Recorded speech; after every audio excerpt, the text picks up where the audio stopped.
My husband left me 3 years ago without saying a word when he found out I cheated on him. I never got any closure, and today I found out he's already married and has a baby on the way. I'm 35 years old, and I'm aware of my mistakes. I know I hurt him. He's 36, and we had something beautiful.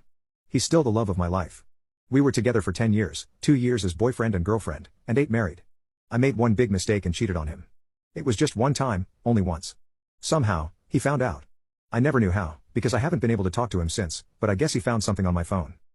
I got home that afternoon as usual, but everything felt strange. The house just felt emptier, and I quickly realized his stuff was gone. I panicked and started calling him again and again, but his phone wasn't even ringing. Then, I noticed some papers on the bureau. I was getting divorced. Under the divorce papers, there was a note that said, "This is what you do with cheaters." That was the last thing I received from him in the past 3 years.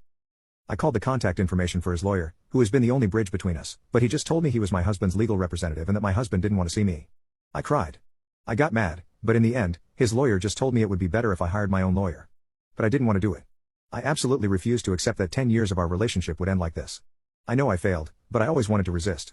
I know that if he gave me the chance, I could make that sweet and special boy I met over 10 years ago fall in love with me again. I know I can get him to forgive me. After all, many couples go through similar things and get past them. Why can't we be one more couple in that statistic? Why, after 8 years of marriage, am I dismissed for one mistake? I don't deserve so much indifference. I haven't even been able to see or talk to the person I love most. It's one punishment too big. The situation has destroyed me emotionally, mentally, and even physically. I ended up consuming an unhealthy amount of alcohol for weeks, just eating without sleep. I was a zombie for months, only working on automatic. I wanted to die, but I couldn't let myself because I always clung to the hope that he would come back. My therapist says it is very difficult when you cannot close a cycle in a relationship because your mind cannot process that the relationship has ended, so you're always thinking that person will knock on the door and you'll wake up from a dream, and they'll be there by your side. The divorce ended more than a year ago, and I'll be honest, I didn't make it easy.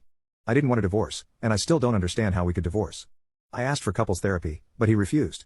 I know from my lawyer that his lawyer advised him to go at least once or twice, but he refused.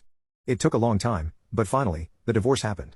I can't even describe the feeling I felt, and I still feel like a piece of me has been ripped off. I know I hurt him. I know I failed. I think we all deserve a second chance. When I couldn't take the pain anymore, I decided to start therapy. My therapist doesn't give me advice to get him back, she just focuses on me moving on with my life, encouraging me to meet new people and go on dates. But I don't want to do it. At this point, I'm not even interested in the physical act of loving anyone.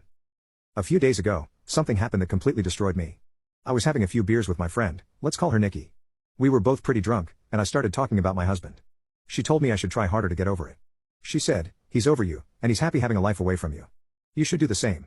You can't live in this self-pity all your life." Something in her words affected me, but not in the way she expected. She spoke with great confidence that my husband had already moved on and was happy now. I asked her, "How do you know?" At that moment, I got angry and began to press her to talk. She refused. I pressed as hard as I could. I cried and begged her to tell me if she knew anything. I needed to know something about him. Finally, she told me that her husband has been in contact with mine over the last year. They were great friends, and I remember her husband was very sad about losing contact with mine.